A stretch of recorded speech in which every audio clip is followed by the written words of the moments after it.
స్తోత్రం కలుగును గాక. ప్రభుత్వ ప్రతిదినం అనే యొక్క కార్యక్రమాన్ని వీక్షిస్తున్న ప్రియులకి నా హృదయపూర్వక వందనాలు తెలియపరుస్తున్నానండి. మరి మన దేవుని యొక్క లేఖనాల భాగం చూసినట్లయితే కొత్త నిబంధన ఫిలిప్పీయులకు రాసిన పత్రిక 1వ అధ్యాయం 21వ వాక్యంలో పౌలు గారు ఇలా అంటున్నారు, నా మట్టుకైతే బ్రతుకుట క్రీస్తు, చావైతే లాభము.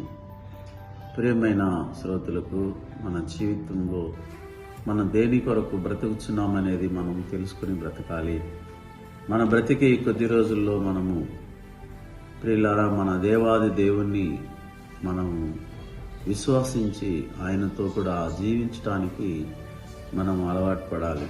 చాలా వరకు మనుషులు ఏం చేస్తుంటారంటే లోక సంబంధంగా ఏదో ఒక కార్యాన్ని పట్టుకొని మరి ఏదో ఒక లోక సంబంధమైన కార్యం కొరకు వేగురు పడుతూ రాత్రింబగలు దాని కొరకు ప్రయాసపడుతూ ఉంటారు.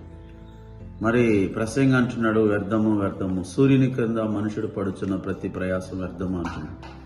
కాబట్టి వ్యర్థమైన వాటి మీద మరి మనసు పెట్టుకోకుండా ఆ వ్యర్థమైన వాటిని ఎందుకొరకు సమయాన్ని వృధా చేసుకోకుండా మరి భూమిలో బ్రతకడం అనేది మంచిదే. బ్రతకటానికి వరకు జీవనాధారం ప్రభు కల్పిస్తాడు. అదే సమయంలో మరి దేవునికి సమయం ఇవ్వాలి. ఫిలిప్పీయులకు రాసిన పత్రికలో అంటున్నాడు, ప్రతి వారు తమ తమ సొంత కార్యము చూసుకుంటున్నారు కానీ మరి యేసుక్రీస్తు కార్యంలో చూడరు అని రాయబడినాడు. కాబట్టి పౌలు గారు అంటున్నాడు, నా మట్టుకైతే బ్రతుకుట క్రీస్తు. అంటే ఆయన అంటున్నాడు, నా జీవితం నేను బ్రతుకుతున్నానంటే క్రీస్తు కొరకే, మరి ఈ లోకంలో వేరే దేని కొరకు నేను బ్రతకట్లేదు అంటున్నాడు.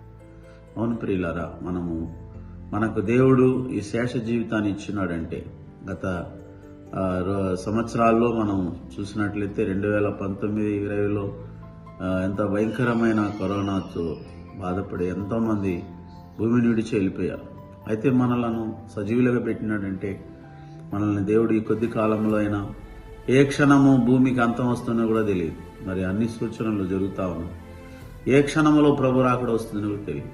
కాబట్టి బ్రతికి కొద్ది రోజులు ప్రభు కొరకు బ్రతికితే, ఆ క్రీస్తు యొక్క సారూప్యాన్ని పొందుకుంటే, ఆ ప్రభు యొక్క మనస్సు కలిగి జీవిస్తే, ఆ ప్రభు యొక్క మహిమను ఆశించి జీవించగలిగితే మన జీవితం మహిమకరంగా మారి యేసుక్రీస్తు రాకడకు మనం ఎత్తపడగలం. ఆ మహిమ స్వరూపుడే మనలను మహిమ సారూప్యములు నడిపించును గాక. ప్రార్థన చేసుకుందామండి. మహాపరిశుద్ధ తండ్రి, నీ ప్రేమకై స్తోత్రాలు. మరి తండ్రి, నా మట్టుకైతే బ్రతుకుట క్రీస్తు అని ప్రభువా మీరు చెప్పిన వాక్యాన్ని బట్టి ఈ కొద్ది కాలము ప్రభువా మీ కొరకు జీవించి నీ మహిమను పొంది నీ రాకడలో ఎత్తబడి నీ రాజ్యం చేరే భాగ్యం దయచేయమని యేసు నామములో ప్రార్థిస్తున్నాము తండ్రి. ఆమేన్.